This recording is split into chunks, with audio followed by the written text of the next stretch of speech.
تخيل كده انك تلاقي بوابة اول ما تفتحها تنقلك لعالم تاني.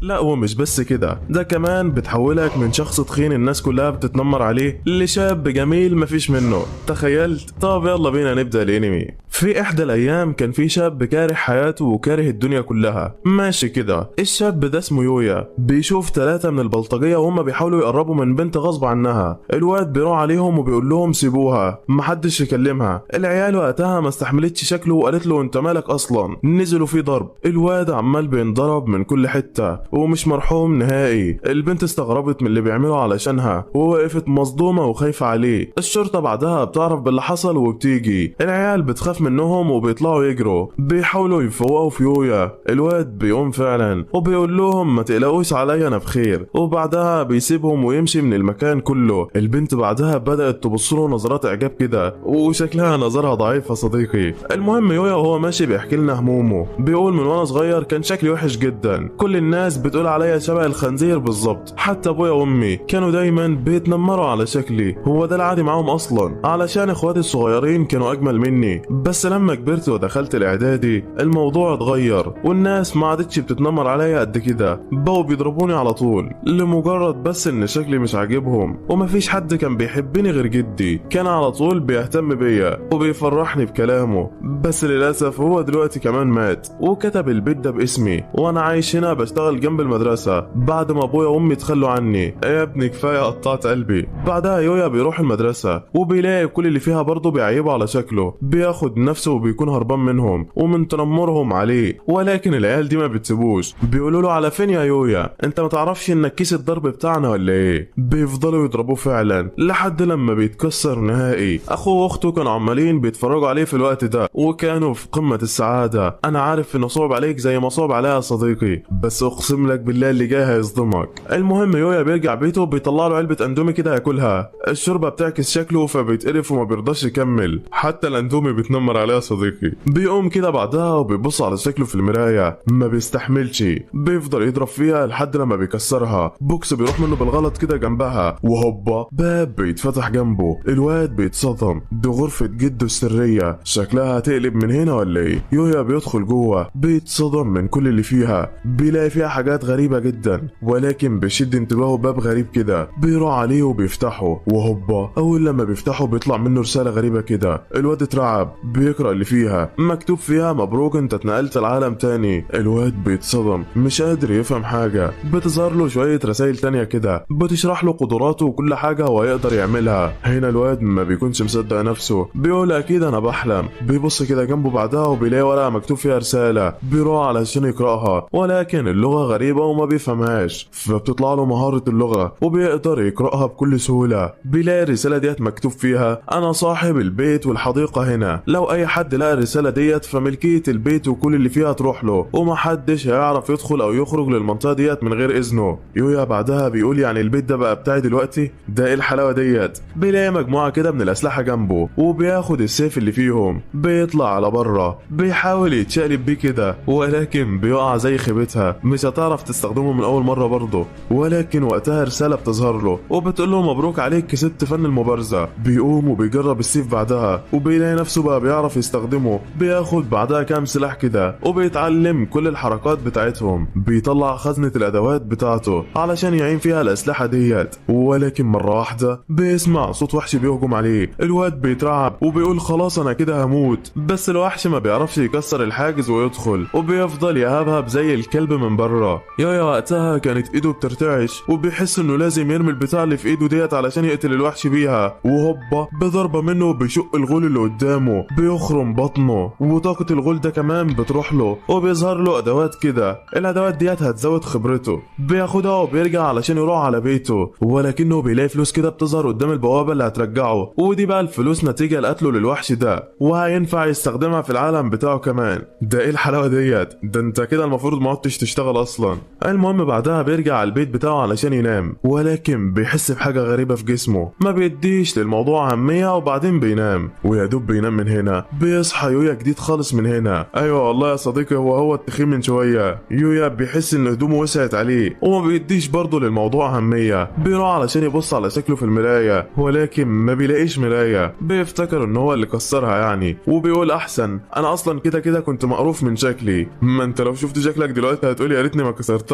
ما علينا. المهم بعدين بياخد هدوم من العالم الجديد وبيبدا يزرع في حديقته، بيقابله وحش القهوه وبيخلص عليه برضه، والله هو اسمه وحش القهوه يا صديقي، انا ما بكذبش عليك. المهم يويا بيفضل يكمل على الحاله ديت طول الاجازه، ولسه لحد دلوقتي ما يعرفش انه بقى في الجسم ده. بياخد فلوس من العالم الجديد يعمل بيها بدله، وبيستعد لبدايه السنه الجديده. وفي اخر يوم في الاجازه كان يويا اتشجع جدا وبقى متقن لاستخدام كل الاسلحه، بيهجم عليه وحش تاني من الغيلان كده، وده كان متطور وجامد جدا. بس انت متخيل ان يويا هيخسر قدامه يا صديقي؟ لا والله، بيكسره وبيطير دماغه، ومن هنا تبدا متعه الانمي. بيجي بعدها وقت بدايه المدرسه، ويويا بيتشيك وبيروح على فصله، كل اللي بيشوفه بينبهر من جماله. هو ده جماله طبيعي ولا قيصري؟ ما علينا. اخواته بيشوفوه ما بيتعرفوش عليه، حتى العيال اللي بيتنمروا عليهم ما كمان بيقربوا منه كده وبيقولوا له انت مين يالا؟ احنا اول مره نشوفك هنا، انت منقول جديد ولا ايه؟ يويا بيتصدم وبيقول لهم منقول مين؟ انا يويا اللي كل يوم بتضربوني. الكل بيتصدم، محدش كان مصدق، بيقولوا له مستحيل، انت اكيد بتهزر. يويا مش فاهم حاجه وبيجري على الحمام علشان يشوف ايه اللي بيحصل، بيلاقي نفسه بقى القمر ده، والواد بيتصدم وما عادش مصدق. اخواته بعدها بياخدوه بره وبيقولوا له انت لازم تفسر لنا كل حاجه، ازاي واحد اجرب زيك بيتحول لكده في غضون كام يوم؟ انجز وانت بسرعه. الواد بيستنتج ان التغييرات ديت بسبب انتقاله للعالم التاني، ولكن ما بيقول لهمش حاجه. بيدخل عليهم بعدها كده سياره فاخره بتنزل منها بنت زي القمر، بتنده على يويا وبتقول له بعد اذنك كلمه. الواد اتصدم، معلش بس هو انت عارفاني؟ البنت بتقول له ايوه، انا البنت اللي لحقتها عند السوبر ماركت من كام يوم. يويا مش مصدق انها اتعرفت عليه بشكله الجديد، بيقول لها ممكن اعرف انت عاوزه مني ايه؟ البنت قالت له بص يا عم، اولا كده انا اسمي كوري، وانا جايه هنا اعرض عليك تنضم لمدرسه اوسي، ودي بقى افخم وارقى مدرسه في المنطقه هنا. يويا مش مصدق اللي سمعه، بيقول لها ما اعتقدش انهم هيقبلوا بواحد زيي. البنت بتقول له لا، الاشخاص الشجعان اللي زيك هم بالظبط اللي المدرسه عايزاهم. اخواته الاتنين بعدها بيقولوا لها اقبلينا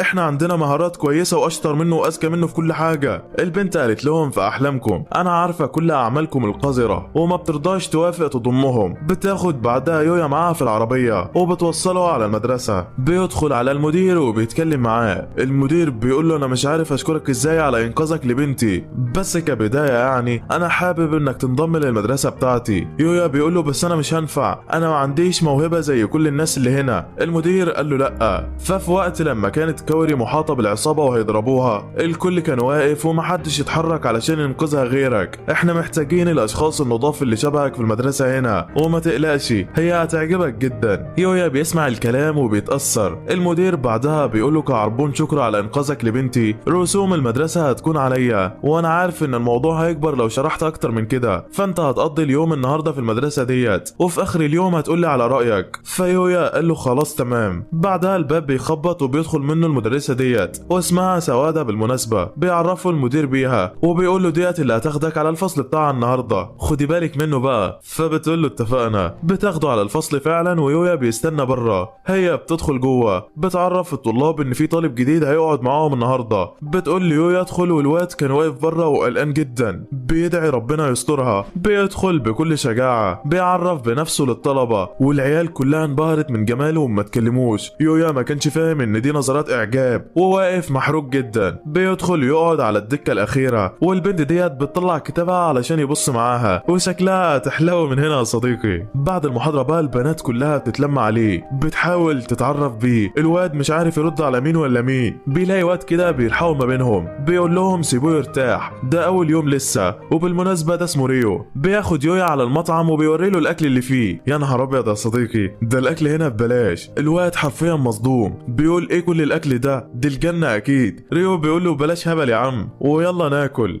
بيقعدوا مع واحد تاني كده اسمه شينجو، وبيتعرف التلاتة دول على بعض، ويويا حب المكان جدا وارتاح للناس اللي فيه. بيكمل اليوم في المدرسة بسلام، واخيرا بيروح بعدها على المدير، بيقول له انا عارف اني ما استحقش الدراسة هنا، بس بعد ما شفت الطلبة والناس الجميلة هنا انا بقيت حابب اكون طالب عندكم. المدير بعدها بيوافق على كلامه، وبيقول له انا اكبر منك وعندي خبرة كتيرة، وبقول لك ان الاشخاص اللي زيك هم اللي جديرين بالمدرسة ديت، وانت كده بقيت طالب فيها وبشكل رسمي. يويا بيفرح جدا بالكلام وبعدين بيمشي. بيقابل كوري بره، بتاخده علشان تروحوا. بيتمشوا سوا جوه الاسواق ديت. البنت عسل بشكل غير طبيعي، بتعرفوا على كل الاماكن، والواد حرفيا مش مصدق. بيشوف مطعم كده وبيشتروا منه شوية حلويات، ولكن وهم قاعدين بياكلوا يويا بيسأل كوري وبيقول لها انت ازاي اتعرفت عليا بالرغم من ان شكلي اتغير. البنت بصت له باستغراب كده، قالت له تقصد ايه يعني؟ يويا قال لها انا كان وزني زايد جدا ومتاكد اني اتغيرت كتير، انت بقى ازاي عرفتيني يا ستي؟ ردت عليه كوري وقالت له عينيك البريئه ديت بالرغم من ان وزنك خف جدا لسه جميله وبريئه زي ما هي. الواد بيتحرك جدا يا صديقي، وشكل العلاقه ما بينهم بدات في التطور. بعدها بشويه بياكلها بقى من الايس كريم بتاعه، والبنت وشها بيحمر، بتاكله برضه من بتاعتها، وشكل الحب بقى متبادل يا عمي. كل اللي كانوا قاعدين في المكان ده كان عاجبهم الوضع، وحرفيا ما شالوش عينيهم عنهم. وبعدها بيخلص اليوم، يويا بيرجع على البيت وبيجهز نفسه علشان يدخل العالم الجديد. بيلبس بدلته القتالية وبيبدأ في قتل الوحوش، بيجمع الموارد والدنيا آخر روقان. بس بعدها بيلاحظ ان مستواه بدأ يزيد بشكل أبطأ جدا، فبيفتح باب المزرعة لأول مرة وبيقرر يدخل جوه الغابة. ولكن فجأة بيسمع صوت صريخ فيها. الواد بيجري على مكان الصوت ده، بيلاقي جثث كتيرة في الغابة، وغول عملاق بيهجم على بنته وشكله هيقتلها. الواد بيجري على الغول ده وبيحدفه برمحه، الغول بيصد الضربة وهوبا يويا من فوق بيديله رجل بتعجنه. جامد يا ابني والله. الواد بعدها بيروح على البنت علشان يشوف مالها، ولكن الغول بيفوق من وراه بيضربه. يويا بعدها بيجمع كل شجاعته، بيهجم على الوحش تاني، بيطير من فوق وبيطلع القوس وبيغربله. الغول بيصد هجماته، ولكن الواد بعدها بيطلع سيفه التاني وبيشقه لنصين. عظمة على العظمة يا ابني. بعدها بيروح على البنت، ولكن بيلاقيها بتفتح عينيها بالعافية. بيسمع بعدها شوية من الجنود بيدوروا عليها، فبيخبي نفسه، بيسيبهم يلحقوها وبيمشي. ومن هنا تبدأ المغامرات يا معلم. فجهز فشارك وحط اللايك بتاعك ويلا نكمل الحكاية. وتاني يوم كان يويا قاعد كده في البيت بتاعه، بيبص على هدومه، بيقول القميص ده بفضل الإحصائيات بتاعته ما بيتوسخش، بس مش حلوة كل يوم أفضل لابسه، هروح المول اشتري منه شوية هدوم. وبالفعل بيجهز نفسه وبيروح على المول علشان يجيب لبس ليه. ولكن وأثناء ما كان ماشي كان جماله لفت انتباه كل الموجودين، الناس مش قادرة تشيل عينيها عنه. الواد وقتها بيتحرج وبيحس ان شكله في حاجة غريبة، بيقول معقولة الناس ديت مقروفة تبصلي؟ انا لازم اخد اللي عاوزه بسرعة وامشي. هو غلبان ومش عارف انهم معجبين بيه، ما علينا يعني. المهم في نفس هذه الاثناء في المول برضه كان في فوتوغرافر مشهور جدا اسمه هيكارو، كان عامل جلسة تصوير في الوقت ده لاتنين من المشهورين. البنت جت بدري وجهزت وكل حاجة، ولكن الواد لسه ما جاش. المدير متعصب وعمال يزعل الكل علشان الواد متأخر، بيقول لهم اهم حاجة في الشغل انك تكون ملتزم بمواعيدك، وطالما الواد ده مطنشنا وشايف نفسه فانا لازم اشوف غيره. هتشوف غيره ايه يا عم؟ ده صعب تلاقي حد عادل في المول ده. المدير بيقول لهم مالكمش دعوه انا هتصرف. في نفس هذه الاثناء كان يويا بينقي في شويه هدوم كده وبيختار حاجه تليق عليه. بيدخل عليه بنتين كده بيعرضوا عليه المساعده، العيال دايبه في جماله. يويا مش عارف المفروض يعمل معاهم ايه، بيرفض مساعدتهم بكل ادب، وبعدها بيسيبهم وبيمشي. بيروح على السلم وبينزل من عليه كده هيكارو. في نفس الوقت ده كان واخد السلم اللي جنبه وطالع، بيشوفه ما بيصدقش عينيه، ده ايه الجمال ده؟ هو ده اللي انا عاوزه. بيلحقه بيقول له على كل حاجه، بيقترح عليه يصور معاهم النهارده. فيويا اول ما بيعرف ان هو محتاج مساعده بيوافق. بدا يصور هو وميو. فعلا الاتنين جمالهم هبل الناس في المول، كله حرفيا ساب اللي في ايده وقعد يتفرج على الامارات دول. يويا طبعا ما كانش فاهم حاجه ومحروق من البنت جدا، والصور كل لما تتحرك فيها هتطلع احلى يا صديقي. بيفضلوا يصوروا طول اليوم، والواد بدا يلاحظ ان وظيفه عارضين الازياء صعبه جدا ومش زي ما كان فاكرها. المهم بقى في نفس الاثناء ديت في العالم التاني كانت البنت اللي يويا لحقها فائت عماله بتفكر فيه، بتقول انا متاكده اني شفت الشخص اللي لحقني، انا لازم اشكره. الحراس بيقولوا لها تشكري ايه يا ستي؟ مفيش حد عايش في المنطقه اللي هناك ديت اصلا. البنت قالت لهم لازم اروح برضه. في نفس الاثناء بقى في المول كان يويا قاعد مع ميو عمالين بيتكلموا.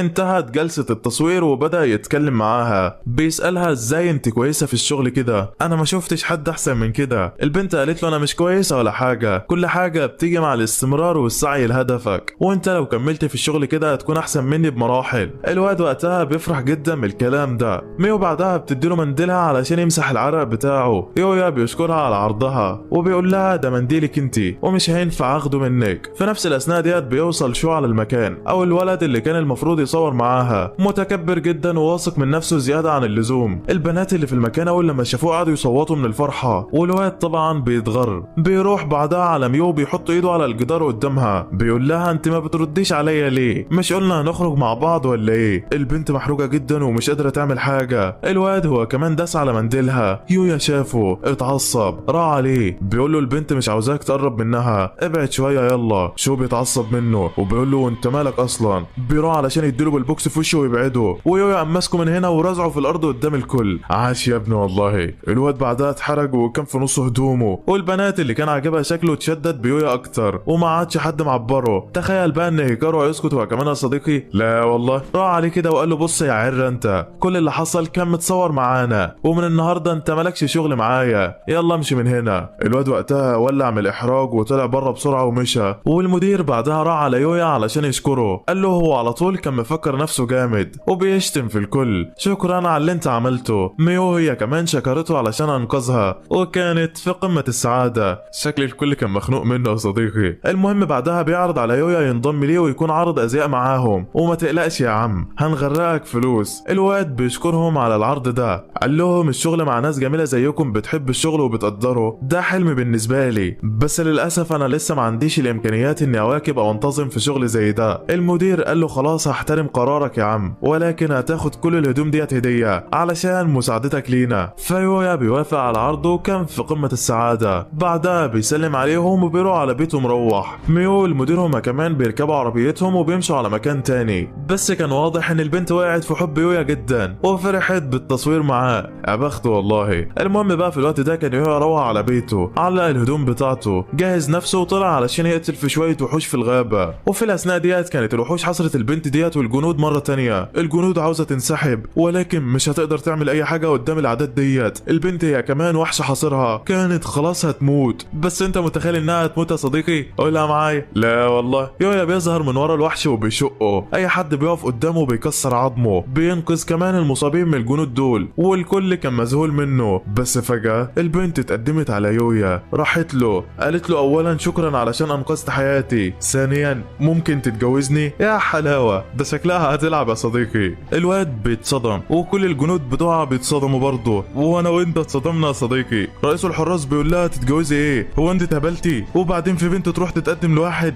ده الدنيا تشقلب حالها خالص. البنت تسكت؟ لا والله. راحت على يويا اكتر وقالت له انا اول مره شفتك حبيتك، اعتبروا حب من اول نظره. ولسه هيكتروا في الكلام فيويا بياخدهم على بيته، بيعمل لهم الواجب وبيبداوا يعرفوا بنفسهم. البنت اسمها ليكسيا وهي اميره دوله سيليا ودول الجنود بتوعها. يويا اول لما بيعرف انها اميره بيترعب، بيقول لها معلش لو اخدت راحتي في الكلام معاكي، انا ما كنتش عارف. البنت قالت له ولا يهمك يا باشا، قلبي في ايدك كماشه. بتقرب من يويا اكتر، بتقرب اكتر وبتقول له ها قررت تتجوزني ولا لسه؟ يويا بيقول لها والله مشاعرك ناحيتي حاجه تفرحني، بس انا لسه ما بفكرش في الحوار ده. ليكسيا بتقول له عندك حق فعلا، اي قصه حب لو كانت سهله كده في البدايه ما بيكونش ليها طعم. انا مش هسيبك برضه، بس خلينا نبدا كصحاب في الاول، موافق تكون صاحبي؟ فالواد بيتحرك كده وبيقول لها ليا الشرف يا قمر انت. البنت بتفرح وبعدها بيقرروا يرجعوا على القصر. قائد الجنود بعدها بيقول ليويا ان هو عاوز يروح معاهم على القصر، وده لان الملك عاوز يشكره على انقاذ بنته. بس يويا بيرفض طلبه وبيقول له انا اسف بس خليها مره تانية. قائد الفرسان بيقول له تمام وبعدها بيمشي. وليكسيا هي كمان بتمشي، بتقول له يا راكبه في العربيه المره الجايه هتحبني. يلا سلام، والله يكون في عونك يا يويا. في نفس هذه الاثناء كان الشخص ده قاعد وزعلان جدا، وده لانه كان باعت جنود علشان يقتلوا ليكسيا، بس الوحوش قابلت الجنود ديت وقتلتها، وهو دلوقتي مستغرب ازاي الوحوش ما قتلتهاش وقتلت الجنود بس، ولسه ما يعرفش ان يويا في الموضوع يعني. في الوقت ده بقى بيكون الواد رجع على العالم بتاعه ولبس هدومه، رايح على المدرسه بتاعته. كل اللي بيشوفه في الشارع وهو ماشي بيعجب بيه، والشارع بقى كله معجبات يا صديقي. الله يرحم ايام ما كان عامل شبه صبحي. هتقولي مين صبحي ده يا صديقي؟ صدقني لو اعرف اقول لك. المهم بعدها يويا بيوصل على المدرسه والمدرسه بتعرفه بزمايله، بيدخل على مكانه والكل بيرحب بيه. بعدها حصه الالعاب بتبدا، ويويا كان قاعد على السلم بيتفرج كده، بتجيله بنت جميله بتتكلم معاه، وبالمناسبه اسمها كايدي. كايدي. يويا هو كمان اتكلم معاها وشكله مش سايب حاجه لحد يا صديقي. بس في الوقت ده الكره بتتشاط غلط ناحيه كايدي والبنت بتصوت وخلاص الكره شكلها تخبطها، بس يويا بيلف جسمه بسرعه وبيبعد الكره عنها وبتدخل جون كمان. الكل وقتها اتصدم وعرفوا ان هو فخر العرب مش يويا عادي. بعدها يويا بقى بيطلع على الفصل تاني والمدرس كان عمال بيشرح في حصه النحو. الواد قاعد مش فاهم حاجه بيبص على العيال وهم بيلعبوا تحت. كاوري بتشاور له، الواد بيشاور لها، ولكن فجاه عصابه الغيلان الحمر بتقتحم المدرسه بيلفوا فيها بموتوسيكلاتهم. المدرس اللي بيشرح بيترعب وبيقول لهم بدات فقره التعليم الذاتي وبيسيبهم وبيخلع. مدير المدرسه وكمان كان راح مشوار والعيال بتستغل ان هو مش هنا. كاوري وقتها بتقف قدامهم لوحدها وبتقول لهم انتم ايه اللي بتعملوه ده ودخلتوا المدرسه كده ليه اصلا؟ اخوات تنجن قالوا لها علشان ننتقم منك، انت واحده استهزأتي بينا، اخدت اخونا ودخلتيه على الاكاديميه ديت مع انها حلمنا احنا والانتقام من واحده زيك ما فيش احلى منه. كاوري بتقول لهم بس الشرطه كمان شويه وهتيجي. قالوا لها بس هياخدوا وقت عما يوصلوا وما تقلقيش هتكوني اتخطفتي. بيأمروا بعدها شويه من العصابه انهم يخطفوها. البنت واقفه مش عارفه تعمل حاجه. في الوقت ده يويا كان في الدور الرابع بيتفرج ومش فاهم ايه اللي بيحصل. بيقرر يروح عليها ويلحقها بس مره واحده رجله بتقف عماله ترتعش. بيفتكر العيال دول وهم بيتنمروا عليه قبل كده ومش قادر يعمل اي حاجه. الدنيا بتلف حواليه وكان هيقع من طوله بس بيرزع نفسه بالقلم علشان يفوق. بيقول انا كده تمام وهنقذها. بيروح على الشباك وبينط منه. العيال كلها مش مصدقه، ده الدور الرابع يا ابني. يويا بينزل زي الاسد بيكسر عظم اللي قبله. اللي بعده بيفادي الكل بسرعته ولكن في عجل كبير بيقف قدامه بيقول له وريني هتهرب مني ازاي. بياخد الوضعيه بينقض على يويا بكل قوته. تخيل بقى ان يويا يحصل له حاجه يا صديقي، قولها معايا. لا والله. بيثبته وبيقول له وقتك خلص معايا. بيرميه ورا وبعدها بيروح على كاوري وبيلحقها. زعيم العصابه بيتعصب بيهجم عليه بالموتوسيكل بتاعه. يويا بيفادي الهجوم بس الواد مش سهل برضه. بيحاول يويا بيكون خلاص هيخبطه ولكن بيزح لفوق بسرعه. زعيم العصابه ما بيقدرش يتحكم في الموتوسيكل بتاعه وبيترمى جنب اخواته. ورسميا البطل يويا خلص على عصابه الغيلان لوحده. بعدها الشرطه بتوصل وبيقبضوا على كل اللي واقف. كاوري هي كمان حست انها دايخه كده ويويا جرى عليها ولحقها والبنت كانت في قمه السعاده. في الوقت ده بقى اخوات يويا كانوا متعصبين علشان انضربوا وقعدوا يشتموا في عصابه الغيلان. الزعيم بيسمعهم بيمسك الواد ده وبيخنقه من رقبته. اخته بتحاول تدافع عنه ولكن بيديها رجل بترميها ورا. الواد كان عمال يصارع كان خلاص هيموت ولكن محدش برضه بيساعده. زعيم العصابه بيضغط عليه اكتر ولكن هوبا مره واحده يويا بيوصل بيرمي زعيم العصابه بايده بيلحق الواد منه. زعيم العصابه بيقوم بسرعه علشان يضربه بس يويا بيبص له بصه كده بيخليه يعملها على نفسه وعلى وضعك يا جامد. بعدها اخوه بيساله وبيقول له انت لحقتني ليه؟ انا ما استحقش اللي انت عملته علشاني. يويا قال له بس انا ما اقدرش استغنى عن حد من عيلتي، اهم حاجه انك دلوقتي بخير. العيال بعدها بتعيط والمشهد كان مؤثر جدا. بعد كام يوم بقى يويا بيرجع على العالم الجديد بيجهز نفسه علشان هيطلع يصطاد في الوحوش ويعلي مستواه. يعني بيلم حاجته فعلا وبيدخل جوه الغابه اكتر بيقتل وحوش اكتر. بيخلص اللي بيعمله بيعين اسلحته بيكون خلاص هيمشي ولكن فجاه بيسمع صوت نباح كلب جاي من الغابه. بيروح هناك علشان يلحقه. بيبص بيلاقي خنزير كبير كده بيضربه والكلب ده مش قادر عليه ولا عارف يعمل حاجه. يويا بعدها بيبص على احصائيات الخنزير ده بيلاقيها اعلى منه بكتير جدا. عاوز يساعد الكلب ولكن مش هيقدر يعمل حاجه بيكون خلاص هيمشي ولكن وقتها بيسمع صراخ الكلب تاني ما بيقدرش يستحمل وبيقول لو جدي مكاني ما كانش هيمشي. بيجمع طاقه في الرمح بتاعه بيحدفها على الخنزير باقصى قوته. بيجري كمان عليه بالسيف علشان يقتله ولكن الخنزير كان مات اصلا والظاهر ان الاسلحه ديت قويه جدا. بعدها يويا بقى بيلحق الكلب ده وبيديله جرعه دواء. الجروح اللي عليه بتخف وبيصحى وبيفوق تاني. يويا بيساله وبيقوله انت كنت بتعمل ايه هنا يا عم وبعدين سايب الوحوش كلها وبتتعارك مع خنزير؟ انت اتهبلت يعني. الكلب صعبان عليه نفسه ومش عارف يقول له ايه. يويا بعدها بيقول له انت عندك عيله اب او ام؟ الكلب بيقول له لا. وقتها يويا بيقرر يربيه وبياخده عنده في البيت. والكلب بعد ما عرف كان في قمه السعاده بيسميه بعدها نايتو. واحلى نايتو ده ولا ايه؟ بيرجعوا بعدين على البيت ويويا بيقرر يروح على المدرسه. بيسيب الكلب في البيت يحرسه وبعدها بيروح على الفصل بيقابل صحابه هناك وبيعرفهم ان هو جاب كلب جديد. بيسالهم على مكان يشتري له اكل منه ومقتنيات وكده. كايدي بتعرض عليه انها تساعده والواد طبعا بيفرح جدا. بيخلص كل حاجه بيعملها وبعدها بيرجع على بيته. بيلبس نايتو قلاده وبيطلع علشان يتمشوا بره. واثناء ما كانوا بيتمشوا كان الكل عمال يبص لهم نظرات نظرات اعجاب. ايه الكلب القمر ده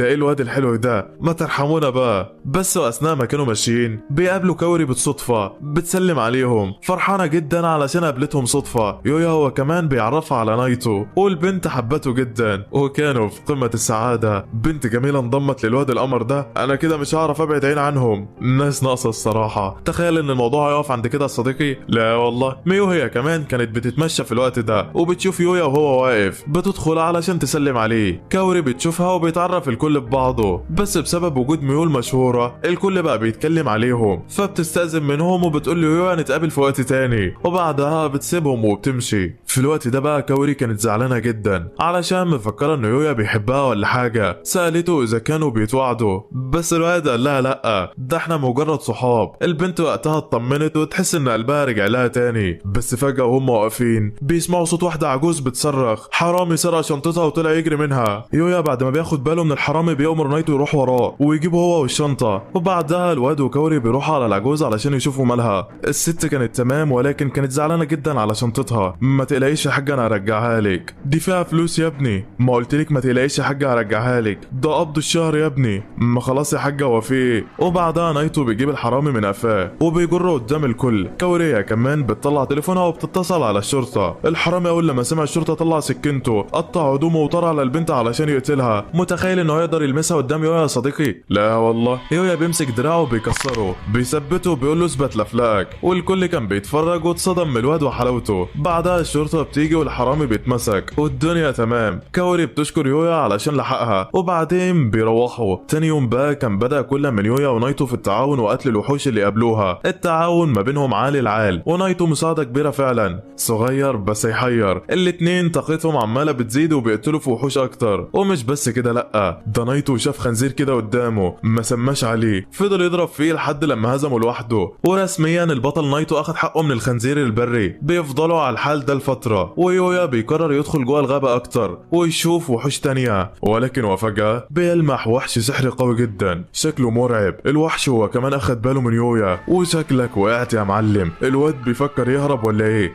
بس مفيش حل قدامك، لازم تحاربه. وبالفعل يويا بدأ يقاتل في الوحش ده. نايتو كان مديله فرصة حلوة بس الوحش مش سهل برضه، بيستخدم عنصري النار والماء ومش مخلي حد يقرب له. يويا بعدها بيفكر في طريقة علشان يقتله بيها، بيقول لنايتو اخلق لي فرصة وانا هستغلها. بالفعل الكلب استغل صغر حجمه وبدأ يشتت في الوحش ده. نايتو سريع جدا والوحش ما عادش قادر يشوفه، بيطلع ناره وبيهجم في المكان بالكامل بس مفيش فايدة. نايتو سريع جدا والوحش مش قادر عليه. الكلب بيهجم على الوحش مرة واحدة وبيقطع جزء من جسمه. يويا هو كمان بيستغل الموقف وبيروح على الوحش وبيقتله. وبكده الثنائي بتاعنا انتصر على الوحش السحري ده ومستواهم كمان علا. بيقولوا كفايه كده النهارده بقى ويلا علشان نروح. بس فجأة بيظهر لهم كهف مخفي في المكان ده. يويا بيقرر يروح ويشوفه. بيدخلوا فعلا والنار قادت لوحدها جنبه. بيوصل اخر الكهف ده بيلاقي جثه هناك، بيقرب منها بيشوف كتاب سحري كده مكتوب عليه الناسك. بيفتحه وهوبا الواد بيتصدم. بعد ما يويا فتح الكتاب اتصدم من اللي مكتوب جوه. الكتاب ده مش طبيعي، لا ده بيتكلم مع يويا كأنه شخص وعارف هو عاوز ايه وبيتمنى ايه. بيقول له يويا بعدها اتمنى اي حاجه عاوز تتعلمها وكل حاجه عنه هتتكتب هنا. يويا وقتها بيتمنى كتاب عن السحر. الكتابه بتتغير وبيصبح كتاب سحر فعلا، بس الكتاب وقتها بيقول له انت مش هينفع تستخدم السحر ده ابدا، وده لانك من عالم تاني وجسمك ما فيهوش مسارات سحريه، وعلشان كده انا هديلك هديه اضافيه. هتاخد مسارات الناسك السحريه واللي تعتبر كنز قومي ومن اقوى المسارات في العالم ده. يويا مش مصدق نفسه ولا فاهم ايه اللي بيحصل له. بيرجع بعدها على بيته وبيجرب يستخدم طاقته السحريه. الواد بيحس بالمسارات بتاعته فعلا وبتظهر له مهاره جديده، مهاره السحر. بيدرس في الكتاب ده عنها وبعدين بياخد الكلب بتاعه وبيطلع يجربها. يويا بدأ يتخيل السحر زي ما موجود في الكتاب وفعلا قدر يطلعه. نايتو كمان اتأثر بيويا وكون سحر زيه. بيضربوا بالسحر بتاعهم في الشجره وهوبا كسروا كل اللي قدامهم. ده ايه العظمه ديت، شكل سحرهم ما بيهزرش فعلا. بعدها بقى ومن جانب تاني كان قائد الحراس راح على الملك وعرفه كل حاجه. قال له بنتك عرضت على يويا الجواز، والكل كان مصدوم منها. الملك اول لما بيسمع سيره الجواز ده بيتعصب جدا، بيقعد يزعق ويكسر في القصر ومتعصب على الاخر،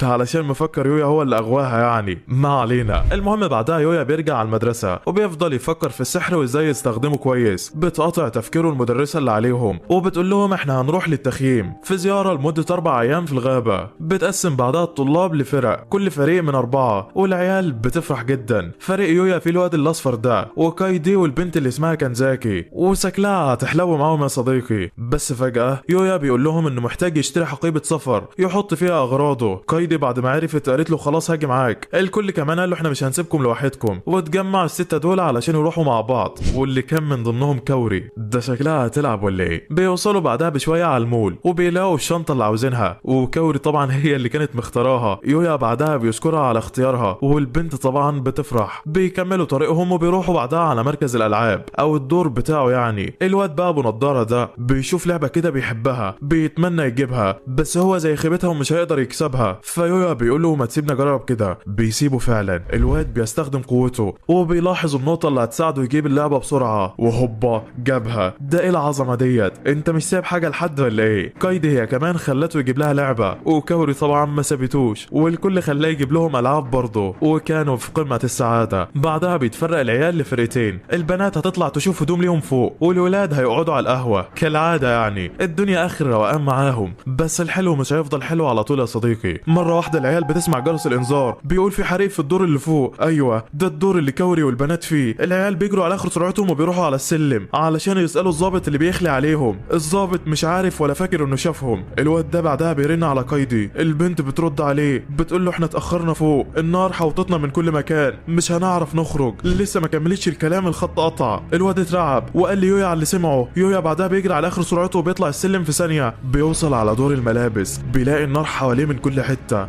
بيفكر يعدي وينقذهم باي طريقه، بس مفيش فكره في دماغه. واخيرا لقيتها. يويا بيستخدم طاقته السحريه، بيطلع هاله من الميه حواليه. الهاله دي هتحميه من النار وهتخليه يعدي وسطها بكل سهوله. بيجري وسط النار فعلا، بيدور على البنات في كل حته. فيا ترى هيلاقيهم ولا ايه؟ في الوقت ده بقى كانت البنات كلها اغمى عليها، ومفيش حد صاحي غير كوري. البنت جسمها كله بيوجعها، خلاص الاكسجين قال له هيغمى عليها. هي كمان بتسمع صوت جاي من بعيد، بتغمض عينيها، كانت خلاص هتقع على الارض. بس فجاه الواد لحقها، بيستخدم قدراته بعدها، وبيشوف اذا كان لسه اي حد في المكان ده، وبيطلع ما عادش فيه غيرهم. وكده يويا المفروض ياخد ال3 بنات دول ويعدي بيهم وسط النار. فهل هيقدر يعمل كده؟ والله الواد بيشيلهم ال3 وبيحاوطهم بسحره علشان ما يتاذوش. بيحاول يروح على المخرج يمين ولكن بيلاقيه مقفول. بيروح على المخرج شمال ولكن برضه كان مقفول. هم يتحبسوا هنا ولا ايه؟ لا والله. يويا بعدها بيبص تحت رجله كده، بيقول ما عادش غيرك. بيستخدم قوته، بيدمر بيها الارض من تحته.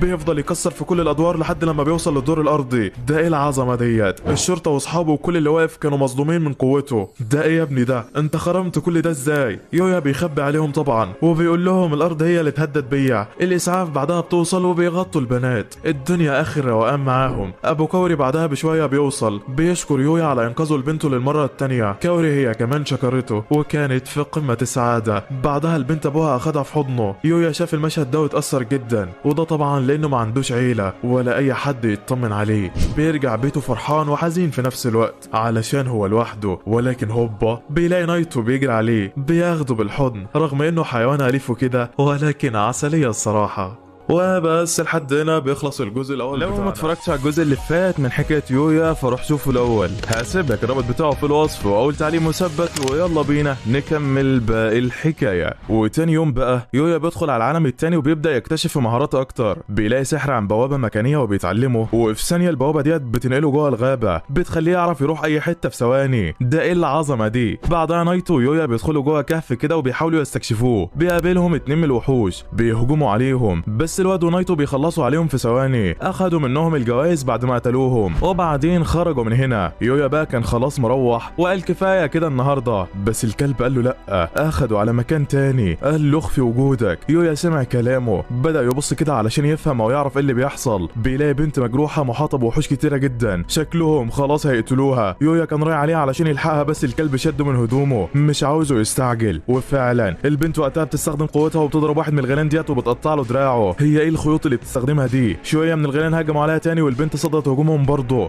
بس اعدادهم كانت كبيره جدا. البنت اترمت في الشجره دي خلاص هتموت. الوحوش هي كمان اتجمعت وهجمت عليها علشان تاكلها. تفتكر انه هيسيب حاجه تحصل لها يا صديقي؟ لا والله، الواد بينط عليهم وبيخلص عليهم في ثواني. اللي بيقابله بيحصل اللي قبله، ونايت هو كان في ظهره بيخلص على الباقي. وحوش تانيه بتعرف مكانهم وبتحصرهم من كل اتجاه. تفتكر ان ده هيفرق معاه؟ قولها معاه انت بقى يا صديقي. لا والله، يويا بيكسر عظمهم وبيخلص على الوحوش في ثواني. بياخد بعدها البنت من المكان ده وبيرجع على بيته علشان يعالجها. البنت فاقت في نص الطريق كده واترعبت منه لما لقيته شايلها، وقعت على الارض. يويا راح لها وقال لها ما تقلقيش، انا مش عدوك، خدي بس العلاج ده وانت هتبقي تمام. البنت مش واثقه فيه وقلقانه من العلاج بتاعه، بس بعد ما اطمنت وعرفت ان هو اللي لحقها قالت مش مشكله وجربته. جروحها خفت فعلا والبنت اتصدمت. ده ايه العلاج الجامد ده؟ انت مين يا ابني وازاي عرفت تعمله؟ يويا بيعرفها بنفسه وبيقول لها انا مغامر وكنت في وسط تدريب هنا. البنت هي كمان عرفته بنفسها واسمها لونا. يويا بيسالها بيقول لها انت كنت بتعملي ايه في المكان الخطير ده؟ اكيد مش بتتدربي يعني. لونا مش عاوزه تقول له على اللي هي كانت بتعمله، بتتوه عليه في الكلام. الكلب ما كانش مرتاح لها وعاوز يسيبها ويمشي، بس يويا ابو قلب طيب بياخدها وبيعمل لها حمام وميه سخنه وبيروق عليها. لونا هي كمان اتصدمت من مهاراته وقالت له تعالى اتدرب معايا في الغابه، انا هحتاج مساعدتك. الواد طبعا ما كانش عاوز يشغل دماغه بيها، بس قال علشان ما يحصلهاش حاجه تاني او حاجه كده لوجه الله. وفعلا بيروح معاها وبيبداوا يتدربوا. الاتنين طاقتهم بتزيد وخاصه لونا، والبنت هي كمان شكلها وقعت في حبه واتعلقت بيه على الاخر. بعد كام يوم بقى حان اخيرا موعد رحله المدرسه، وعلشان كده الواد بيعتذر منها علشان لازم يسيبها ويرجع على بيته. لونا بقى كانت زعلانه عاوزه تتدرب معاها اكتر وتقرب منه اكتر، بس خلاص دي النهايه يا باشا. بتودعه بكل رقه وهو كمان ودعها. الدنيا تمام التمام. رجع على المدرسه فعلا وركب هو واصحابه الباص واتجهوا الى مكان التخييم. وصلوا فعلا على هناك والمدرسه اخذتهم على الصاله علشان تعرفهم ايه المطلوب منهم. قالت لهم بصوا بقى، احنا هنا في حته مليانه جبال واشجار والدنيا رايقه. التخييم هيكون مدته 3 ايام بلياليها، هتقعدوا فيها بعيد عن المدرسه من غير اي اكل او لعبه او اي حاجه، ولازم تتعلموا ازاي تعتمدوا على نفسكم وتصطادوا الاكل بتاعكم من بره. العيال كلها ما كانش عاجبها الوضع ده وقالوا لها احنا مش هنعرف، وبعدين يعني ممكن نجيب مكونات سامه وتقتلنا ويحصل لنا حاجه. المدرسه قالت لهم ما تقلقوش، لو حصل لكم اي حاجه فالدكتوره بتاعتنا هتعالجكم والمكونات بتاعتكم هتتعرض علينا برضه، وهنعرف اي مكون ضر فيها وهنشيله. انتم بس عليكم تجتهدوا وتظبطوا الدنيا. العيال قالت لها تمام وخرجوا علشان يخيموا. فريق يويا بقى كان فيه الاربعه دول وبيقسموا المهمات عليهم. كان زاكي والاصفر ده هيعملوا الخيمه، ويويا وكايدي هيروحوا يجيبوا لهم شويه سمك. ووصلوا على البحيره اللي هيصطادوا فيها فعلا، ولكن كان الكل فكر زيهم مفيش مكان يصطادوا فيه اصلا. كايدي بقى قالت له خلاص يا عم مش مشكله السمك، تعال ندور على اي حاجه تانية ناكلها. تخيل بقى ان في حاجه هتقف قدامي وهي مشكله يا صديقي. لا والله، الواد بيستخدم قوته وبيحدد مكان مليان بالسمك. بيروح هناك. كايدي مش مصدقه، السمك هنا كتير جدا بس للاسف الميه فيه مش غويطه ومش هنعرف نصطاد بالصناره. يويا قال لها ما تقلقيش، سيب الموضوع ده عليا. بيشمر هدومه، بينزل وسط الميه، بيبدا يركز قوته. بيقول السمك زي اي كائن حي عنده طريقه في الهروب، اول لما يخاف منه يهرب هحدد طريقه وامسكه في ثواني. السمك بيهرب من يويا فعلا وهوبا جابها في ايده. ده ايه العظمه ديت؟ السمكه في الثانيه في الثالثه الدلو بتاعه اتملى. العيال مش مصدقه، انت ايدك ديت ايه يا ابني؟ ازاي بتلحق تمسكهم كده؟ كايدي هي كمان قالت له كفايه يا عم، سيب شويه سمك لغيرنا. فيويا قال لها تمام.